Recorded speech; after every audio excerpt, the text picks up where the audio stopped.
സാധാരണ ആൾക്കാരിൽ എപ്പോഴും കണ്ടുവരുന്ന ഒരു സംശയം, അല്ലെങ്കിൽ ഒരു സൈക്കാട്രിസ്റ്റിൻ്റെ അടുത്ത് വരുമ്പോൾ അവർ ചോദിക്കുന്ന സൈക്കാട്രിസ്റ്റിന്, അപ്പം ഞാൻ സൈക്കോളജിസ്റ്റിൻ്റെ അടുത്ത് ഞാൻ റെഫർ ചെയ്യാമെന്ന് പറയുമ്പോൾ അപ്പം സൈക്കാട്രിസ്റ്റ് എന്താ, സൈക്കോളജിസ്റ്റിൻ്റെ അടുത്ത് എന്തിനാണ് റെഫർ ചെയ്യുന്നത് എന്നുള്ള ക്വസ്റ്റ്യൻസ് പലപ്പോഴും വരാറുണ്ട്. ആൾക്കാരുടെ ഇടയിൽ അറിയാതെ ആരാണ് സൈക്കാട്രിസ്റ്റ്, ആരാണ് സൈക്കോളജിസ്റ്റ്, ആരാണ് കൗൺസിലേഴ്സ്, ഇതൊരു നോർമലായിട്ടുണ്ടാകാൻ പറ്റുന്ന ഒരു ഡൗട്ടാണ്. ഇവരെല്ലാവരും മെൻ്റൽ ഹെൽത്തിനെ വെച്ച് നോക്കുകയാണെന്നുണ്ടെങ്കിൽ എല്ലാവരും മെൻ്റൽ വെൽബീയിങ് അല്ലെങ്കിൽ മെൻ്റൽ ഹെൽത്തിലേക്ക് വർക്ക് ചെയ്യുന്ന ഒരു ഗ്രൂപ്പ് ഓഫ് പ്രൊഫഷണൽസ് തന്നെയാണ്.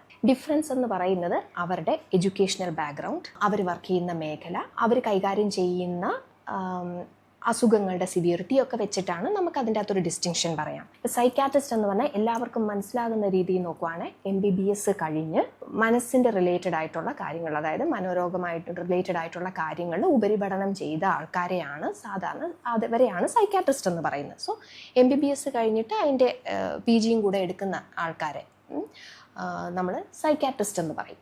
സൈക്കാട്രിസ്റ്റ് ആണ് നമ്മൾ ഒരു പ്രോബ്ലമായിട്ട് വന്നാൽ അതിനെ ഡയഗ്നോസ് ചെയ്യുകയും അതിന് മരുന്നുകൾ ആവശ്യമുണ്ടെങ്കിൽ പ്രിസ്ക്രൈബ് ചെയ്യുകയും ചെയ്യുന്നത് സൈക്കാട്രിസ്റ്റാണ്. മരുന്ന് കൊടുക്കുന്നത് സൈക്കാട്രിസ്റ്റാണ്.